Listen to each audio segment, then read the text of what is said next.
یہ جنت میں جانے کے لیے شرط اول ہے، اساسی شرط ہے کہ عبادت صرف ایک اللہ کی کرنا، اس کا شریک نہ بنانا۔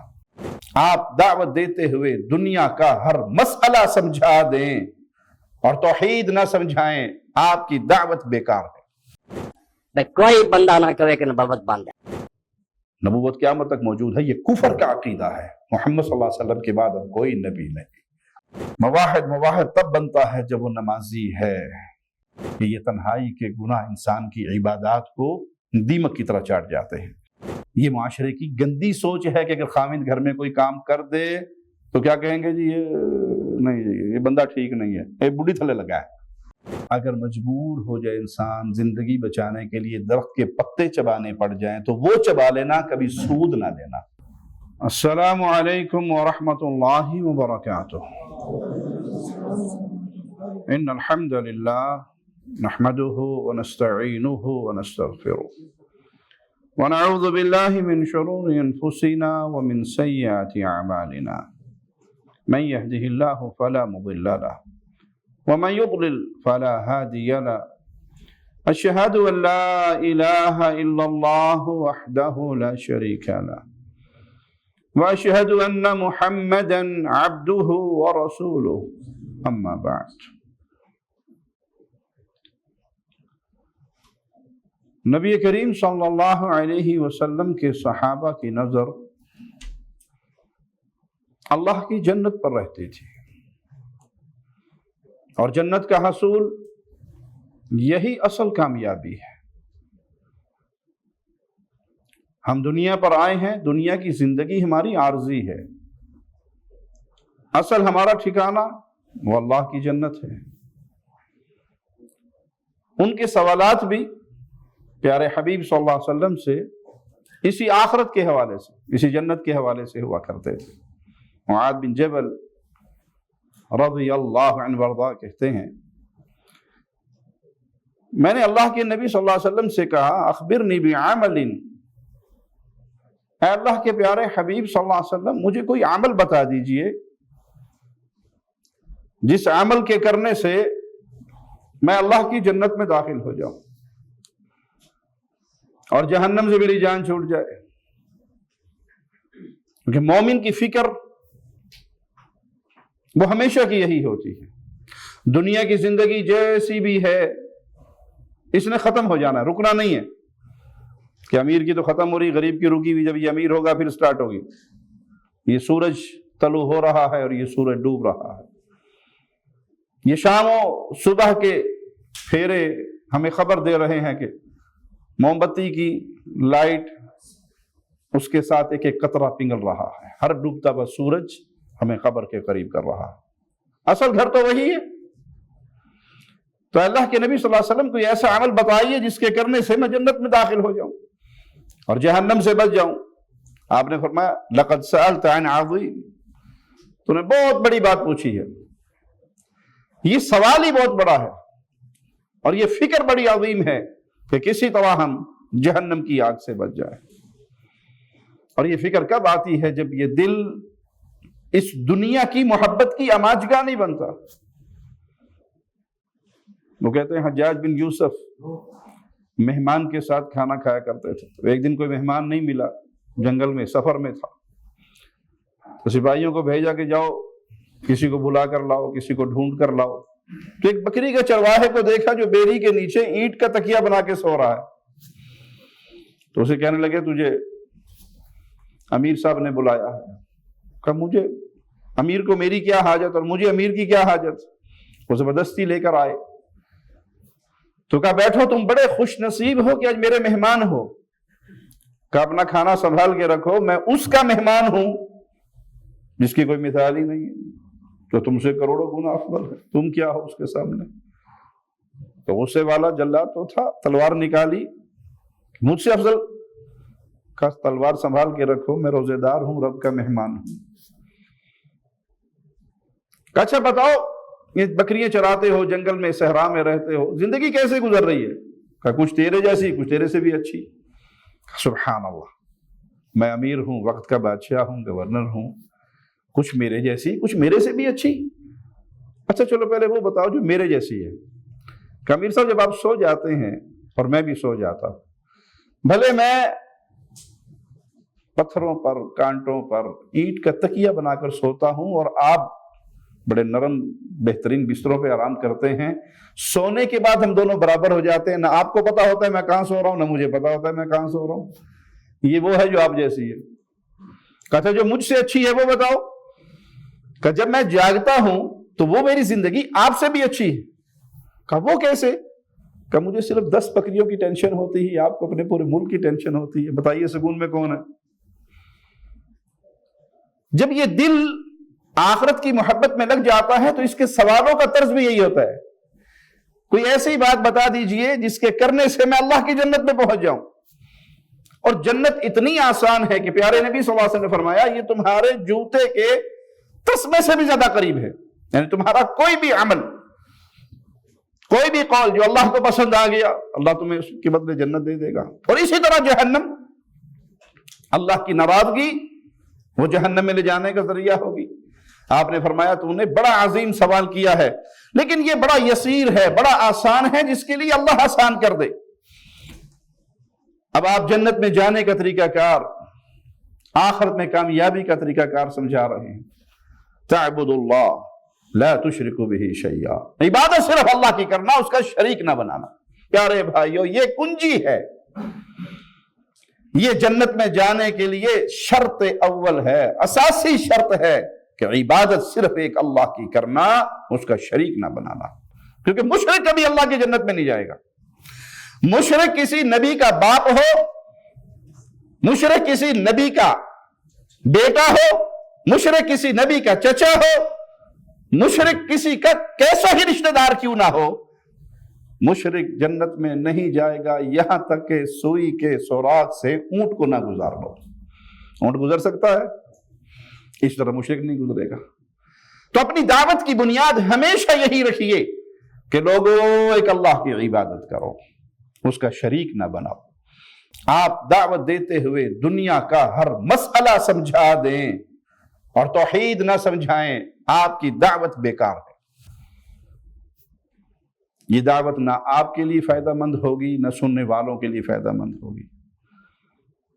میں اس کی مثال دے کے سمجھاتا ہوتا ہوں۔ ایک شخص مکہ جانا چاہتا ہے اور اس کے پاس بہترین گاڑی ہے، بڑی آرام دہ، بڑی ہائی سپیڈ والی، ٹینکی بھی پیٹرول سے فل ہے اور وہ 5ویں گیئر میں دوڑا رہا ہے، لیکن رخ اس کا دمام کی طرف ہے۔ وہ جتنی سپیڈ سے دوڑے گا اتنا مکہ سے دور ہوگا۔ اور ایک موٹر سائیکل پہ جا رہا ہے مکہ، اونٹ پہ جا رہا ہے، گھوڑے پہ جا رہا ہے، بھائی پیدل چل رہا ہے، بالآخر وہ پہنچ جائے گا۔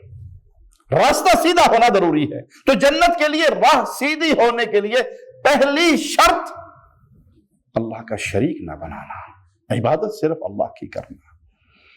ایک شخص بڑا متقی ہے، پرہیزگار ہے، سالانہ حج، عمرے، زکوٰۃ، صدقہ، خیرات، دنیا کی کوئی نیکی نہیں جو اس نے چھوڑی ہو، لیکن اٹھتے بیٹھتے یا علی مدد، یا رسول اللہ مدد، یا جیلانی مدد، یا فلاں مدد۔ مصیبت آتی ہے تو کبھی کسی کو پکارتا ہے، غم میں کسی کو پکارتا ہے، اولاد کسی سے مانگتا ہے، رزق کسی بابے سے مانگتا ہے، کسی قبر پہ سجدے کرتا ہے، کسی قبر کا طواف کرتا ہے، امیدیں بھروسے بابوں، پیروں، فقیروں پہ لگاتا ہے۔ اب یہ حاجی، یہ نمازی، یہ زکاتی، یہ سیدھا مرتے ہی جہنم کا ایندھن بنے گا، کیونکہ شرط اول جو تھی جنت میں جانے کی وہ اس کے نام اعمال میں موجود نہیں۔ اور وہ کیا تھی؟ عبادت صرف اللہ کی کرنا، اللہ کا شریک نہ بنانا۔ یہ پہلا حق ہے میرے اللہ کا، حق اللہ علی العباد ان یعبدوہ، پہلا حق ہے میرے اللہ کا، بندے عبادت صرف اللہ کی کریں۔ اور جب یہ بندے کر لیں اللہ کی عبادت اور اللہ کا شریک نہ بنائیں، حق العباد علی اللہ، پھر بندوں کا اللہ پر اللہ کی رحمت سے یہ حق ہو جاتا ہے، اللہ موحدوں کو جہنم کا عذاب میں اپنی رحمت سے جنت میں داخل فرمائے گا۔ وَتُقِيمُ الصَّلَاةَ، توحید کے بعد آپ نے دوسرا عمل جو بیان کیا وہ نماز کا ہے کہ نماز قائم کرو، زکوٰۃ ادا کرو، رمضان کے روزے رکھو، بیت اللہ کا حج کرو۔ یہ ارکان اسلام ہے جس کی رسول اللہ صلی اللہ علیہ وسلم نے دعوت دی۔ ارکان اسلام پر ہی اسلام کی بلڈنگ کھڑی ہے، یہ بنیادیں ہیں۔ بنیاد کو ڈھا دو گے تو بیکار ہو جائے گی، بلڈنگ گر جائے گی۔ توحید کو سمجھنے کے بعد پھر کوئی یہ کہے کہ میں مواحد تو بڑا پکا ہوں لیکن نماز مجھے نصیب نہیں، تو اپنی توحید کے دعوے میں جھوٹ بولتا ہے۔ اس نے اللہ کی معرفت، اللہ کی محبت کو پایا ہی نہیں ہے۔ اگر اللہ کی محبت اس کے دل میں پیدا ہوئی، توحید ہے کیا؟ غیر اللہ سے کٹ کر ایک اللہ سے جڑنا۔ وہ غیر اللہ سے تو کٹ گیا لیکن اللہ سے نہیں جڑا، وہ اللہ کی عبادت نہیں کرتا، اللہ سے محبت نہیں کرتا، اللہ سے وہ خوف جو رکھنے کا حق ہے وہ نہیں رکھتا، تو توحید کے دعوے میں کہاں سچا ہوگا؟ ارکان اسلام بیان کرنے کے بعد آپ نے فرمایا ثم قال الا ادلک علی ابواب الخیر، کیا تجھے میں خیر اور بھلائی کے راستے نہ بتاؤں، وہ دروازے نہ بتاؤں؟ آپ نے فرمایا صوم جنہ، یہ روزہ ڈھال ہے۔ دشمن وار کرتا ہے نا تو لڑنے والا اس کے وار کو ڈھال پہ روکتا ہے، تو یہ روزہ ڈھال ہے۔ کیا معنی؟ اللہ کے عذاب سے ڈھال ہے، جہنم سے ڈھال ہے۔ شرط وہی ہے جو پہلے 5 بیان ہوئی، توحید، ارکان اسلام یہ پورے ہیں تو یہ روزہ ڈھال ہے۔ صدقہ یہ اللہ کے غضب کو ایسے ٹھنڈا کر دیتا ہے جیسے پانی آگ کو ٹھنڈا کر دیتا ہے، خطاؤں کو ایسے مٹا دیتا ہے۔ غلطی ہو جائے اس کے بعد فوراً اللہ کی طرف رجوع کیجئے، اللہ کے نام پہ صدقہ کیجئے۔ وَصَلَاةُ الرَّجُلِ فِي جَوْفِ اللَّيْلِ، اور رات کے ٹائم میں اللہ کے لیے کھڑے ہونا۔ دل میں رب کی محبت ہوگی تبھی کھڑے ہوں گے نا، یہ رب کا پیار ہوگا تو تبھی آپ کو بستر سے آپ کا وجود جدا ہوگا۔ یہ محبت کی بڑی اعلیٰ مقام، اور یہ عزت رفعت میں مومن کے لیے بہت بڑی چیز ہے۔ پھر آپ صلی اللہ علیہ وسلم نے یہ آیت پڑھی تتجافى جنوبهم عن المضاجع، مومن کا حال کیا ہوتا ہے کہ رات کو اس کا وجود بستر چھوڑ دیتا ہے، وہ اٹھ کے اپنے اللہ کو مناتا ہے، اور اللہ سے ہم کلام ہوتا ہے، وہ اپنی حاجات اللہ کے سامنے رکھتا ہے۔ اور اللہ سے بڑھ کر عطا کرنے والا کون ہے؟ اللہ سے بڑھ کر پیار کرنے والا اور کون ہے؟ وہ ماؤں سے بڑھ کر رحیم ہے اپنے بندوں پر۔ مائیں اپنے بچوں سے وہ محبت نہیں کرتی جو اللہ کو اپنے بندے سے محبت ہے۔ آپ نے ایک عورت کو دیکھا تھا نا جس کا بچہ گم گیا تھا، اور جب اسے ملا چھاتی سے لگا رہی ہے، پیار کر رہی ہے، دودھ پلا رہی ہے۔ آپ نے کہا میرے صحابہ کیا یہ اپنے اس بچے کو آگ میں پھینک دے گی؟ کہا یہ تو نہیں پھینکے گی، اس کی جدائی میں اتنا روئی ہے کہ اس کو اپنے اس بچے سے وہ پیار نہیں جو اللہ کو اپنے بندے سے ہے۔ یہ رات کی نماز ریاکاری سے پاک، تنہائی کی نماز۔ جب صحابی کو اللہ کے نبی صلی اللہ علیہ وسلم نے اللہ کی طرف سے خوشخبری دی، مانگ جو مانگتا ہے، تو اس نے کیا مانگا تھا؟ جنت میں آپ کا ساتھ چاہیے۔ اور آپ نے کیا کہا تھا؟ کچھ اور مانگ لے؟ کہا نہیں، بس اب نہیں ہاتھ اٹھتے یہ مانگنے کے بعد، سب سے افضل چیز مانگ لی۔ جب نبی کا پڑوس جنت میں مل گیا اور کیا چاہیے؟ تو آپ نے فرمایا پھر کثرت سے سجدے کر کے میری مدد کر، نوافل کثرت سے پڑھ، رات کا کچھ حق اللہ کے لیے رکھ، تیرے کثرت سجود ہوگی، تیرے نبی کی شفاعت ہوگی، اللہ تجھے میرا پڑوسی بنا دے گا۔ پھر آپ نے فرمایا کیا تجھے اس اسلام کی اصل بنیاد نہ بتاؤں، اس کا عمود نہ بتاؤں، اس کا چوٹی نہ بتاؤں؟ سیدنا معاذ کہنے لگے اللہ کے نبی صلی اللہ علیہ وسلم ضرور بتائیے۔ تو آپ نے فرمایا رأس الامر الاسلام، اس کی اصل جو ہے، بنیاد جو ہے وہ اسلام ہے۔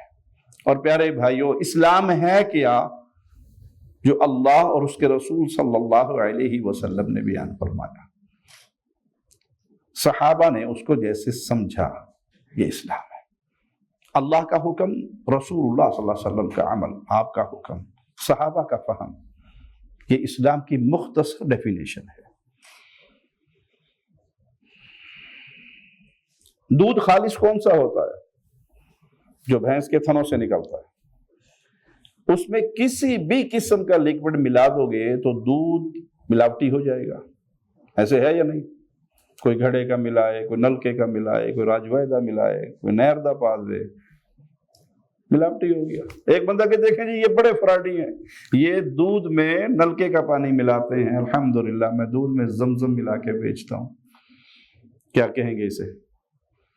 تو بڑا فراڈی ہے، تو زمزم کے نام پہ لوگوں کو دھوکہ دے رہا ہے. دودھ میں بھلے زمزم بھی ڈال دو، دودھ اوریجنل نہیں رہے گا. اتبعوا ما انزل الیکم من ربکم ولا تتبعوا من دونہ اولیاء. فرما برداری کرنی ہے تو اس کی جو اللہ نے تم پہ اتارا. کیا اتارا؟ رسول اللہ پہ کیا نازل ہوا؟ اللہ کا کلام اور اس کی بہترین تفسیر حدیث رسول صلی اللہ علیہ وسلم. اس کے علاوہ کچھ اور ہے؟ جبرائیل آئے تھے، آ کے دین سکھا کر گئے تھے، نبی صلی اللہ علیہ وسلم کے منہ مبارک سے باتیں نکلوائی تھی. کیوں؟ تاکہ قیامت تک یہ قانون لوگوں کو یاد ہو جائے. دین وہ ہے جو آسمان سے نازل ہوا. دین تراشا نہیں جاتا، دین بنایا نہیں جاتا کہ 16 رکنی کمیٹی بیٹھ جائے اور وہ ایک نیا دین تراش لے اور وہ نئی باتیں لکھ لے. نہیں، دین وہ ہے جو آسمان والے نے نازل کیا. اب اس میں آپ کسی نبی کی عبادت کو شامل کر دیں، فرشتے کی عبادت کو شامل کر دیں، جن کی عبادت کو شامل کر دیں، کسی انسان کی، کسی مخلوق کو اللہ کا شریک بنا دیں، کسی کو حق دے دیں کہ جو یہ کہے گا ان کا کہنا حرف آخر ہے. 2 رکعت نماز نیرا جو حال امام دا وہی میرا، اللہ اکبر. امام صاحب نے فرمایا، شاہ صاحب نے فرمایا، شیخ صاحب نے فرمایا. ایک مجلس کے اندر میں موجود تھا، ایک شخص سے سوال گفتگو مناظرے کے انداز میں ہو رہی، ہمارے بڑے بھائی ان سے گفتگو کر رہے، تو اس کے سامنے مختلف عقائد بیان کیے گئے. یہ عقیدہ نا جی، یہ شرک ہے، یہ بدعت ہے، یہ حرام ہے، یہ غلط ہے، یہ یوں ہے، یہ یوں ہے. سب اس نے فتوے لگائے. بڑے بھائی نے ان کے شیخ کی کتاب چھپائی ہوئی تھی. جب اس نے خود اپنی زبان سے اقرار کر لیا کہ جو یہ کہے اے اللہ جو تو ہے وہ میں ہوں، یہ تو شرک ہے. کتاب سامنے رکھ دی کہ تو یہاں آپ کے بابا جی نے لکھا ہے، بزرگوں نے لکھا ہے. میں میڈل کلاس میں تھا میرا خیال ہے اس وقت، مجھے وہ سین آج بھی یاد ہے. وہ مولوی صاحب یوں کر کے بیٹھ گئے، تھوڑی دیر بعد منہ اٹھایا، کہنے لگے بزرگوں نے لکھا ہے، سوچ سمجھ کے لکھا ہے، غلط نہیں ہو سکتا. بزرگوں کا فرمانا غلط نہیں ہو سکتا. آپ نے اسلام میں بزرگوں کو داخل کر دیا. یہ اسلام ملاوٹی ہو جائے گا جب آپ کسی کو یہ اتھارٹی دو گے کہ حضرت جو آپ کہیں گے ہمارے لیے کافی ہے. یہ اتھارٹی صرف محمد الرسول اللہ صلی اللہ علیہ وسلم کی ہے کہ پیارے حبیب جو فرما دیں گے، آپ کا فرما دینا دین ہے. آپ سے دلیل کا سوال نہیں ہوگا اور آپ کے علاوہ ہر شخصیت سے پوچھا جائے گا آپ نے یہ مسئلہ کہاں سے بیان کیا. دین خالص کس چیز کا نام ہے؟ قال اللہ، اللہ نے یہ حکم دیا، رسول اللہ صلی اللہ علیہ وسلم نے یہ حکم دیا، اس کے بعد اینڈ ہے. ہاں، اللہ اور اس کے رسول کے حکموں کو سمجھنے والی پہلی جماعت اہل ایمان کی وہ محمد الرسول اللہ کے صحابہ صلی اللہ علیہ وسلم. وہ پیارے حبیب علیہ الصلوۃ والسلام کے صحابہ ہیں. جو صحابہ نے فہم سمجھا ہم اس کو لیں گے. کسی مسئلے میں اگر صحابہ کا بھی اختلاف ہو جائے تب بھی حق جماعت صحابہ کے پاس ہی ہے. اپنی طرف سے اپنے ذہن کے گھوڑے دوڑا کر باتیں بنانا کہ نہیں جی وہ ہماری عقل یہ کہتی ہے، بھائی آپ کی عقل یہ کہتی ہے، کسی کی عقل یہ کہتی ہے، عقلوں میں تو اختلاف ہے. عقل ہمارے لیے دلیل نہیں ہے. ہمارے لیے دلیل یہ ہے کہ اللہ اور اس کے رسول نے یہ حکم دیا اور صحابہ نے. یہ ساری باتیں کہنے کے بعد آپ نے فرمایا تجھے کوئی ایسی چیز نہ بتاؤں جو اس سب کی رکھوالی کرنے والی ہو، یہ سب کی حفاظت کرنے والی ہو. تو کہا ضرور بتائیے. آپ نے کہ اپنی زبان کو قابو رکھنا، اپنی زبان کو کنٹرول رکھنا. تو معاذ کہنے لگے اے اللہ کے نبی صلی اللہ علیہ وسلم، جو کچھ ہم بولتے ہیں اس پہ بھی ہماری پکڑ ہونی. آپ نے کہا تیری ماں تجھ پہ روئے، تجھے گم پائے. اکثر لوگوں کو اوندے منہ کر کے چہرے کے بل گھسیٹ کے جہنم میں پھینکا جائے گا صرف زبان کی بول کی وجہ سے. یہ جملہ بندے کو ہلا دینے کے لیے کافی ہے. جو میں بول رہا ہوں لکھا جا رہا ہے، جو میں کہہ رہا ہوں لکھا جا رہا ہے. جو میری زبان حرکت کر رہی ہے لکھا جا رہا ہے، اور قیامت کے دن اس کا سوال ہونا ہے۔ قیامت کے دن اللہ کے سامنے انسان کے قدم ہلیں گے نہیں جب تک اللہ کے سوالوں کا جواب نہیں دے گا۔ کیفیت کیا ہوگی؟ کوئی ٹرانسلیٹر بھی نہیں ہوگا، ڈائریکٹ اللہ کے سوال ہوں گے، بندے کے جواب ہوں گے۔ دائیں طرف دیکھے گا، اپنے اعمال کے سوا کچھ نظر نہیں آئے گا، بائیں طرف دیکھے گا، اپنے اعمال کے سوا کچھ نظر نہیں آئے گا۔ دہکتی ہوئی جہنم ہوگی، رب کے سوال ہوں گے اور بندے کا جواب ہوگا۔ جب مجھے اور آپ کو یہ یقین ہو جائے کہ ہم نے اللہ کے سامنے کھڑا ہونا ہے، ان سوالوں کے جواب دینے ہیں، کیا میری زبان آوارہ ہوگی جس کے اوپر مرضی بہتان لگا دوں، تہمت لگا دوں، گالیاں دے دوں؟ جس کو یہ یقین ہو کہ نہیں، آپ نے فرمایا ان ساری نیکیوں کی نگہبان نہ بتاؤں، زبان کو قابو رکھنا۔ اور آج ہماری اکثریت کی بربادی کا سبب کیا ہے؟ یہ زبان۔ گالی وہ دیں گے جس کے اوپر تہمتوں کا انبار ہوگا۔ جی ہمارا مذاق ہے، بھائی آپ کا مذاق ہے، آپ نے اس کی ماں پر یہ الزام لگایا، اس کی بیوی بیٹی بہن پر یہ الزام لگایا، بھلے وہ رواج میں ایک گالی ہے لیکن اس کا معنی کیا ہے کہ وہ بدکار ہیں؟ کیا مطلب؟ آپ کو اس کے گواہ پیش کرنے پڑیں گے، نہیں تو اس الزام کا سزا لینے کے لیے تیار ہو جاؤ۔ جس کو اس کے معانی کا علم ہوگا، کیا خیال ہے اس کی زبان یوں آوارہ ہوگی؟ تو پیارے بھائیو، اپنی زبانوں کو کنٹرول کیجیے۔ اللہ سب سے پہلے کہنے والے کو اس کی توفیق عطا فرمائے۔ سیدنا معاذ نے اللہ کے نبی صلی اللہ علیہ وسلم سے درخواست کیا کی تھی، کوئی عمل بتا دیجئے جو مجھے جنت میں لے جائے اور جہنم کی آگ سے بچائے۔ تو آپ صلی اللہ علیہ وسلم نے یہ شروط بیان کر دی، عبادت صرف اللہ کی کرنا۔ جس عمل پر لفظ عبادت فٹ آتا ہے وہ غیر اللہ کے لیے نہیں ہو سکتی۔ جتنی بھی اس کی قسمیں کر لیں، ایک ایک قسم خالص اللہ کے لیے۔ رکوع عبادت ہے۔ اب شاہ صاحب تشریف لائیں، میں ان کو پاؤں کو ہاتھ لگانے کے لیے رکوع کی کیفیت بناؤں، اسلام اجازت نہیں دیتا۔ سجدہ اللہ کی عبادت ہے، کسی کے لیے بھی ناک اور ماتھا زمین پہ رکھنے کی اسلام اجازت نہیں دیتا۔ یہ ذبح عبادت ہے تو کسی کے لیے بھی قربانی کی اجازت اسلام نہیں دیتا۔ یہ نماز کا قیام عبادت ہے تو غیر اللہ کے لیے اس کی اجازت نہیں ہے۔ یہ پکار عبادت ہے، غیر اللہ کے لیے جائز نہیں۔ یہ بھروسے، امیدیں، توکل عبادت ہے، غیر اللہ پر نہیں ہوں گے۔ یہ خوف عبادت ہے۔ ایک تو خوف ہے نا، سبب کے تحت کسی کے پاس چھرا ہے، گن ہے، وہ آپ کو اس سے ڈرا رہا ہے، سامنے شیر کھڑا ہے۔ یہ ایک وہ ماجرا ہے جو انسان کسی سبب سے ڈرتا ہے، اور ایک بغیر سبب کے۔ آپ تنہائی میں بیٹھے ہیں تب بھی ڈر رہے ہیں کہ بابا جی کے عرس پہ اس دفعہ اگر میں نے بکرے کی نیاز نہ دی تو بابا میرے منڈے مار دے گا۔ یہ کون سا خوف ہے؟ یہ تو سبب والا خوف نہیں ہے۔ ایک ظالم شخص نے ایک شخص کو دیکھا، اسے کیسے بلا کے لاؤ، یہ وقت کا بادشاہ تھا، بلا لیا۔ جب دلوں میں ایمان ہو تو کچھ یہ کیفیت بھی ہوتی ہے اہل ایمان کی۔ اسے نہیں پتا جو بلانے والا ہے یہ کون ہے۔ اسے کہا تمہارا فلاں علاقے کا جو گورنر ہے اس کے بارے میں کیا کہتے ہو؟ اس نے اس کی ساری کہانی بڑی بیان کر دی، ظالم ہے، مجرم ہے، یہ ہے، یہ ہے، یہ۔ کہا تجھے ڈر نہیں لگتا کہ وہ میرا بھائی ہے؟ تیری اس گفتگو پر میں تجھے پکڑ لوں گا۔ کہا تجھے ڈر نہیں لگتا کہ اللہ میرا رب ہے، تیرے اور تیرے بھائی کے شر سے بچانے کے لیے مجھے وہ اکیلا کافی ہے؟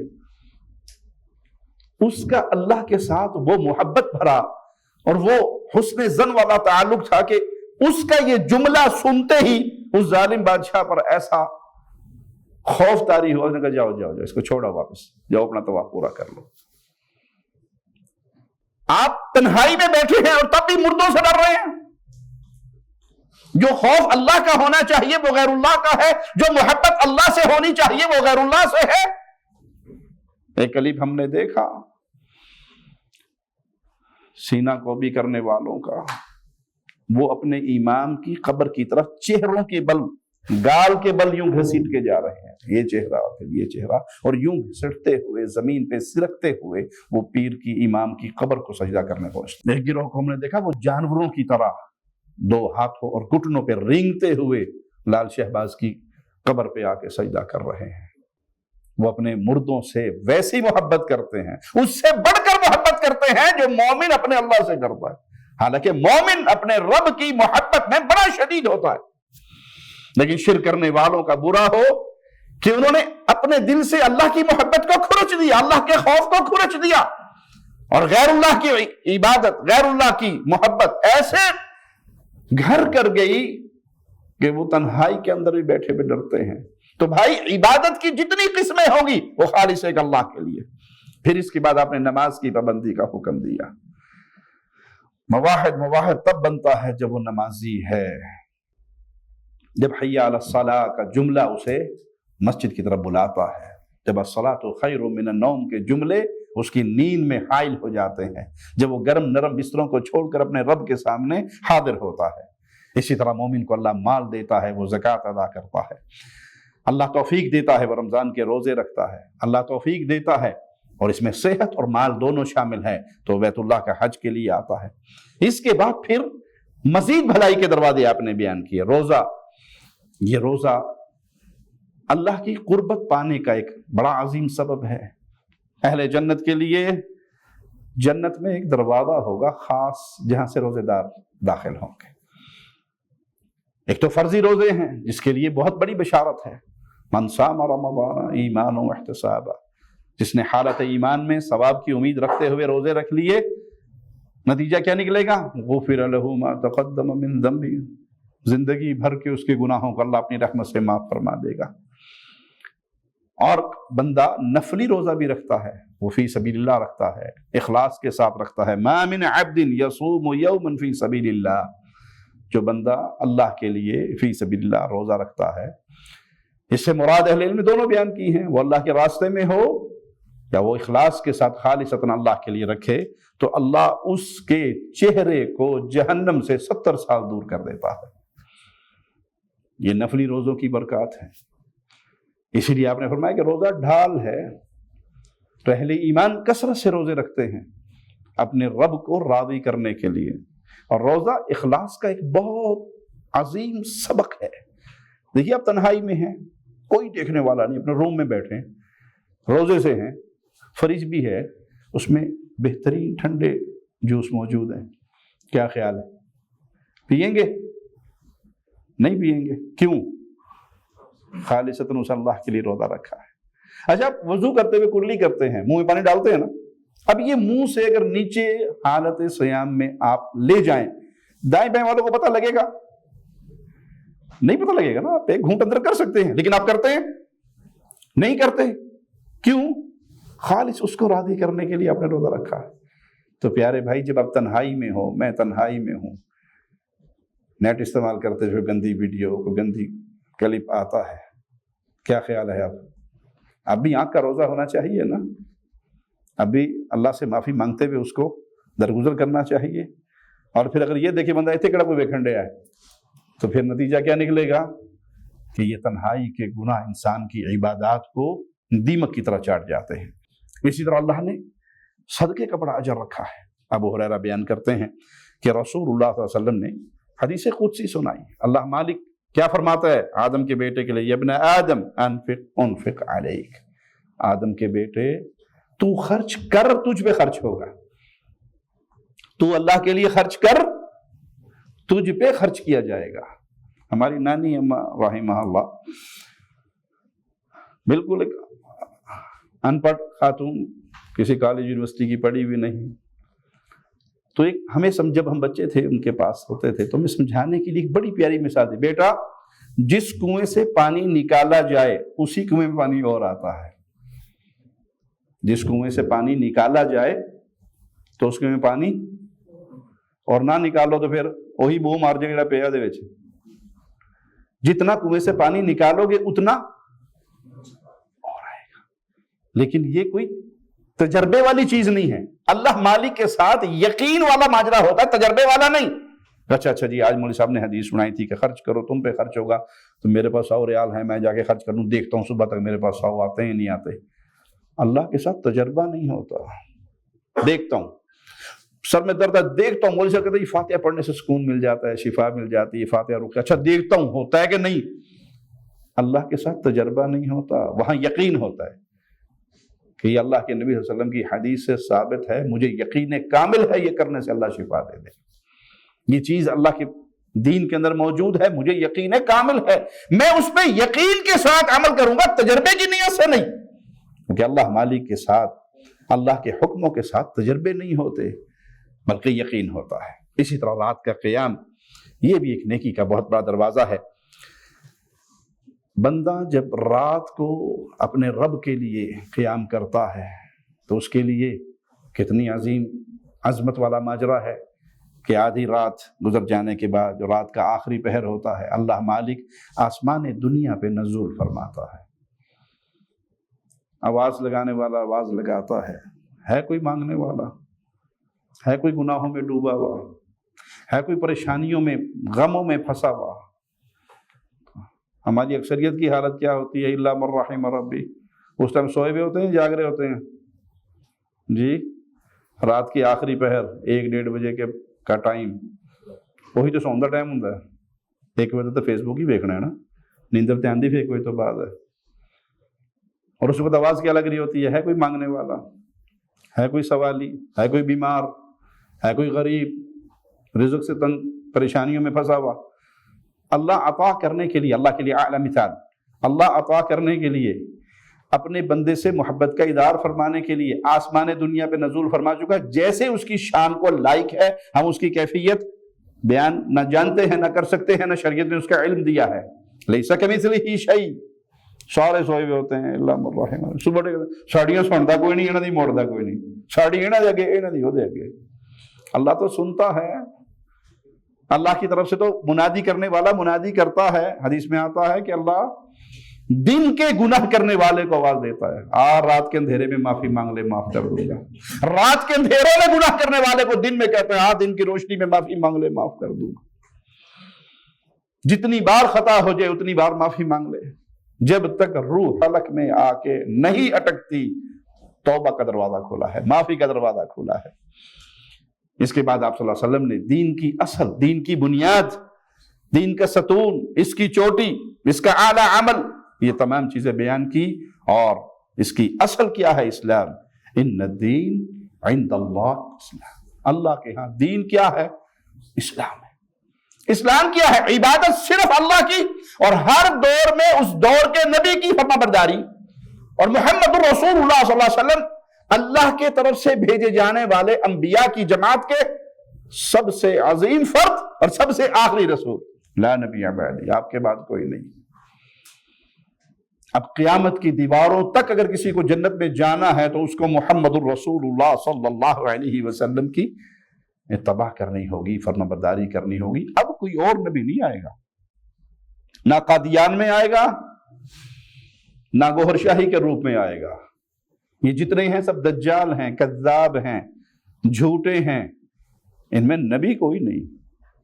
اسحاق جھالوی صاحب کہتے ہیں کہ نہیں، ہر دور میں نبی ہوگا، قیامت تک انبیاء آتے رہیں گے، لیکن جو نبی آئے گا نا وہ اپنی نبوت کا اعلان نہیں کرے گا، لیکن نبی ہوگا۔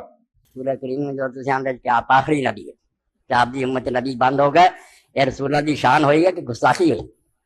رسول اللہ ابراہیم علیہ السلام دی نسل سے نبی جمن سے ابراہیم علیہ السلام تو بعد رسول اللہ آگے سے نبی کر سے بند، نبی پاک دی امت دے پلے کی رہ گیا پھر؟ کوئی بندہ نہ کہے کہ نبوت بند ہے، اے خطرناک گل ہے، ایک کہو کہ منصب نبوت بند ہے، پوسٹنگ نہیں ہونی، ان کوئی اعلان نہیں کوئی شخص کر سکتا کہ میں نبی ہوں، نہ لوگوں کو کہوں گا مینوں منو، یا اپنے بارے کہہ جڑا نہیں منتا کافر ہے، اے گل نہیں، اے ختم۔ یہ کی ہے منصب نبوت، مگر ڈگری، مرتبہ، کمال سب موجود۔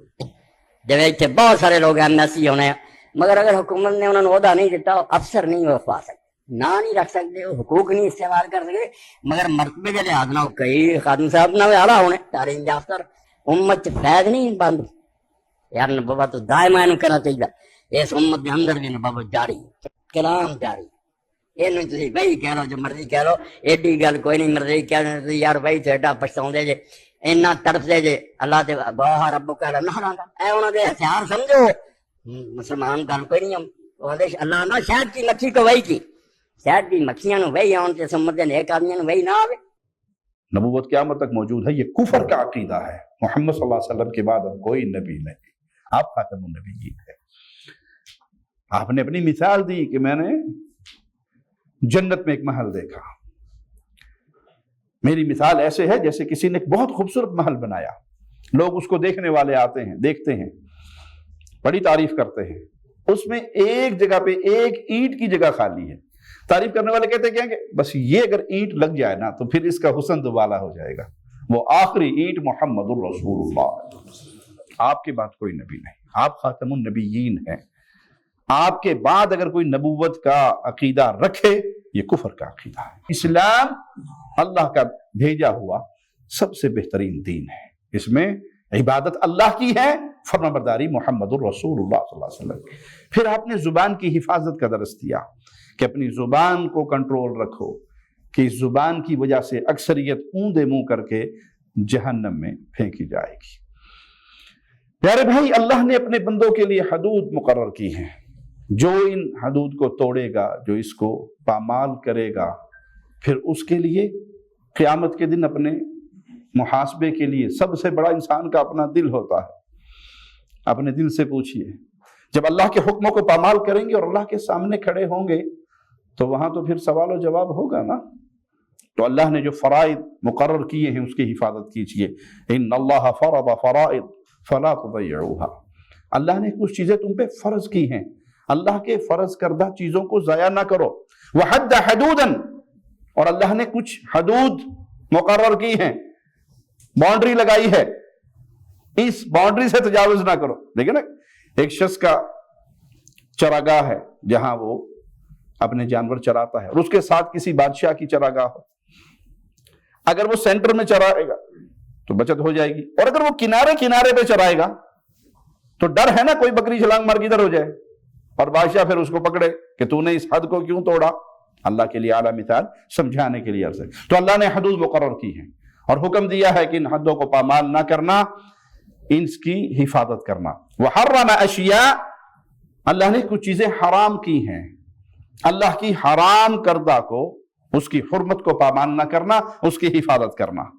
اسی طرح اللہ مالک وَسَكَتَ عَنْ أَشْيَاءَ رَحْمَةً لَكُمْ غَيْرَ نِسْيَانٍ، اللہ بعض معاملات پہ اللہ نے خاموشی اختیار کی، تو نعوذ باللہ یہ نہیں کہ اللہ بھول گیا، یہ اللہ کی رحمت ہے، تمہارے لیے رحمت ہے۔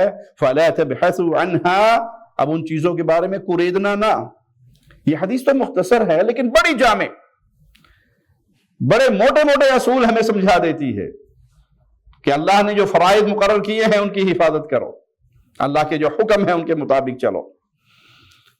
اب وہ فرائض اللہ نے مقرر کیے یا رسول اللہ صلی اللہ علیہ وسلم نے مقرر کیے، ایک ہی ماجرا ہے، کیونکہ رسول اللہ صلی اللہ علیہ وسلم کی شان کیا ہے وَمَا يَنطِقُ عَنِ الْهَوَىٰ إِنْ هُوَ إِلَّا وَحْيٌ يُوحَىٰ، وہ بھی تو اللہ کی مرضی سے بولتے ہیں، اپنی طرف سے تو نہیں بولتے۔ جو اللہ اور اس کے رسول کی طرف سے ایک چیز فرض ہو گئی، مقرر ہو گئی، اس کی حفاظت کرو۔ فرائض کی کئی مثالیں ہیں، جیسے قرآن مجید میں ہے إِنَّ الَّذِي فَرَضَ عَلَيْكَ الْقُرْآنَ، بے شک جس نے آپ پر قرآن کے احکام کو فرض کیا، یعنی اس پر عمل کرنا فرض ہے۔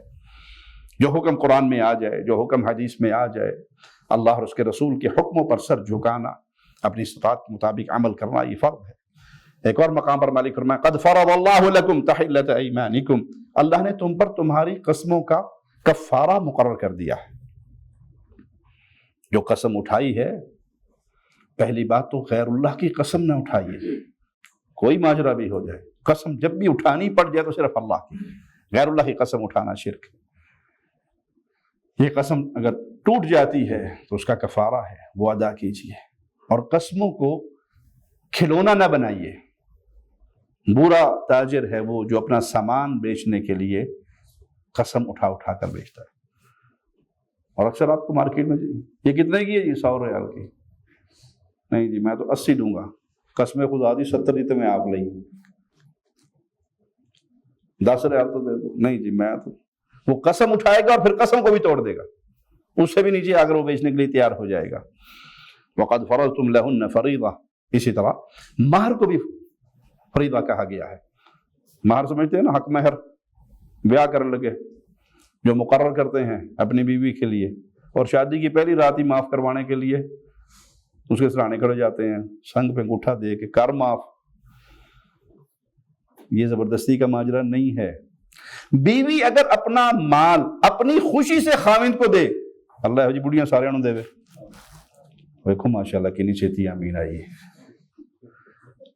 وہ دینا چاہے اپنے خاوند کو اپنے مال میں سے, حق مہر میں سے, وراثت میں سے, تو کوئی حرج نہیں, الحمدللہ آپ اس میں سے کھا سکتے ہیں. اور اگر وہ نہ دینا چاہے, وہ اس کا ذاتی مال ہے, آپ زبردستی خاوند کو بیوی کے حق مہر میں سے تصرف کرنے کا کوئی حق نہیں. اسی طرح بیوی کو جو چیز اس کے ماں باپ کی طرف سے ملی ہے, کوئی ہدیہ ہے, کوئی گفٹ ہے یا وراثت ہے, وہ خاص بیوی کی ہے, آپ زبردستی اس سے نہیں لے سکتے. اچھا بیوی جاب کر رہی ہے, بیوی جاب کر رہی ہے, سیلری ہے, اس پہ کس کا حق ہے؟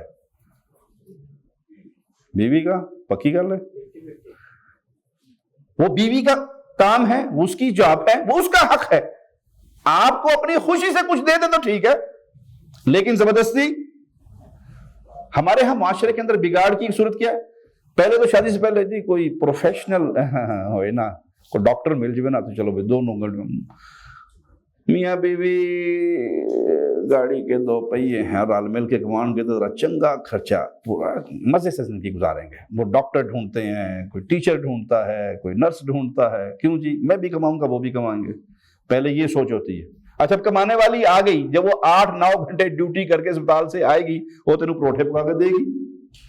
پھر لڑائی کیوں ہوتی جی روٹی نہیں دیں دی, تو نے روٹی والی مانگی نہیں تھی, تو نے تو ڈاکٹر مانگی تھی. ڈاکٹر صاحب تو ٹیکا ہی لان گے, روٹی تو نہیں دیں گے.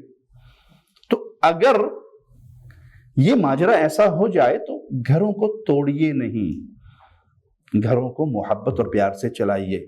کبھی خامد کام کر لے, بیوی تھکی ہاری آئی ہے تو خامد کام کر لے. خامد کام کر لے تو ہمارے ہاں کیا کہتے ہیں, یہ کون ہے, بڑا ہی ران مرید ہے یار. اچھا بازار میں کپڑے کون دھوتا ہے بنگسلے پر؟ مرد. تندور پہ تمیز کون لگاتا ہے؟ مرد. جوتے پالش کون کرتا ہے؟ مرد. سارے کام سارے مرد کر رہے ہیں نا, مردوں سے کروا کے. اور ان مرید نہیں ہے. اور میں اگر اپنے گھر کے اندر آج بیگم بیمار ہے اور کپڑے دھو دوں, یہ بڑا ران مرید ہے, اس لیے ساری آپ کرتا ہے, یہ مولوی صاحب پانڈے دھو کے آئے نہیں. تو بھائی یہ گھر محبت کی اماج گاہ ہوں گے تو سکون والے ہوں گے, وگرنہ جو گھروں کی ٹینشن ہوتی ہے وہ کینسر سے بھی خطرناک ہوتی ہے. اللہ گھروں کو جنت بنائے, سکون والا بنائے, لیکن اس کے لیے کسی ایک فریق پہ اتنا وزن نہ ڈال دیں کہ وہی پستا رہ جائے. اس گھر کو محبت اور پیار سے چلائیے. یہ معاشرے کی گندی سوچ ہے کہ اگر خاوند گھر میں کوئی کام کر دے تو کیا کہیں گے جی, یہ نہیں جی یہ بندہ ٹھیک نہیں ہے, یہ بڈھی تھلے لگا ہے, یہ جوروں کا غلام ہے, یہ رن مرید ہے. نہیں پیارے بھائی, سیدہ عائشہ بیان کرتی ہیں رسول اللہ صلی اللہ علیہ وسلم اپنے اہل کی خدمت میں ہوتے تھے, اور جب اذان ہوتی تو پھر اللہ کی یاد کے لیے اللہ کے گھر کی طرف چلے جاتے.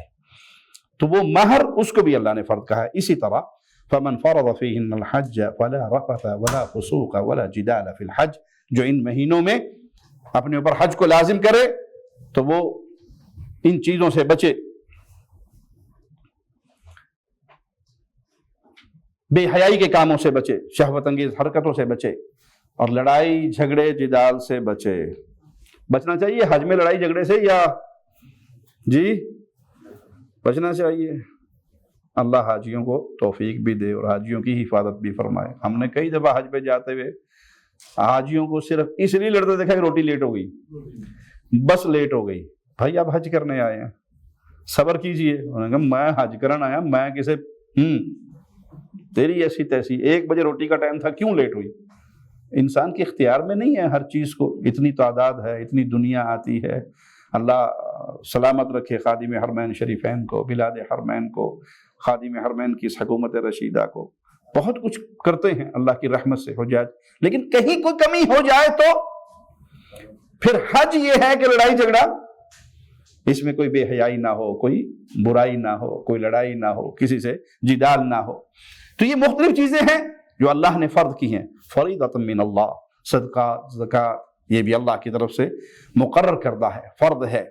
امیر المومنین ابو بکر صدیق نے ایک عامل کو خط لکھا اور اس میں کہا هذه فریضۃ صدقۃ التي فرض رسول اللہ صلی اللہ علیہ وسلم علی المسلمین. یہ وہ فریضہ ہے